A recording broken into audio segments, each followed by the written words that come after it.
ചെയ്തിക്ക് കയറി വരാൻ ധൈര്യമില്ലാത്തവരൊന്നല്ല ഞങ്ങൾ. ഒന്ന് മനസ്സിലാക്കിക്കോ, വല്ലാതെ കളിക്കണ്ട. നിങ്ങളെ രക്ഷിക്കാൻ ഒരു CPIമാരും കഴിയില്ല. ഞങ്ങളെ യുവാക്കളെങ്ങാനും ഇറങ്ങി പുറപ്പെട്ടാൽ അത് എവിടെ വരെ എത്തുമെന്ന് ഞങ്ങൾക്കിപ്പോൾ പറയാൻ കഴിയില്ല. എന്താ ഭീഷണി?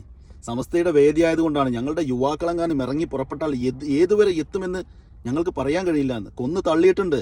നിങ്ങൾ ഒരുപാട് സുന്നികളെ കൊന്നു തള്ളിയിട്ടുണ്ട്. ആ എക്സ്പീരിയൻസ് വെച്ചിട്ട് ഇനിയും സുന്നികളുടെ നെഞ്ചത്ത് കയറാനാണ് നിന്റെയൊക്കെ ഭാവമെങ്കിൽ, പഴയ എക്സ്പീരിയൻസിന്റെ പേരിൽ ഒരുപാട് ചോര പുരണ്ടിട്ടുണ്ട് നിങ്ങളുടെ ഇടകളിൽ.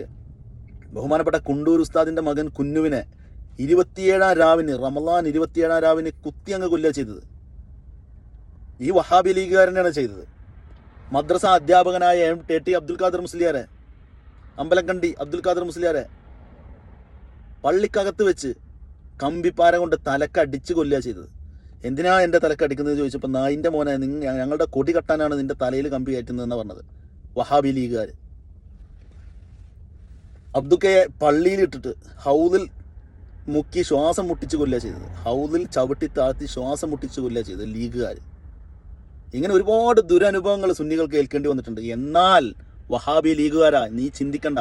കാലം ഒരുപാട് മാറി. ഇപ്പോൾ നിങ്ങളെ പ്രതിരോധിക്കാനുള്ള ശക്തിയും കഴിവും തൻ്റെ ഇടവും സുന്നികൾക്കുണ്ട്.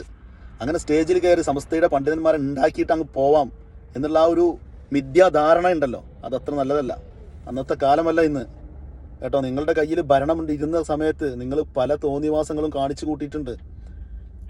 കല്ലും മുള്ളും ചവിട്ടി തന്നെയാണ് ബഹുമാനപ്പെട്ട കാന്തപുരം ഉസ്താദ് ഇത്ര വലിയ മഹാപ്രസ്ഥാനം നിങ്ങൾ എത്രയെല്ലാം ശ്രമിച്ചിട്ടും ഫീനിക്സ് പക്ഷിയെ പോലെ ഉയർത്തെഴുന്നേറ്റ് വന്നത്.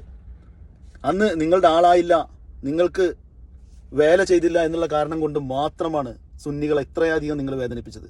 ഇപ്പോൾ അതേ മുഖവുമായി അതേ രൂപവുമായിട്ടാണ് നിങ്ങൾ സമസ്തക്ക് നേരെ ചെല്ലുന്നത്.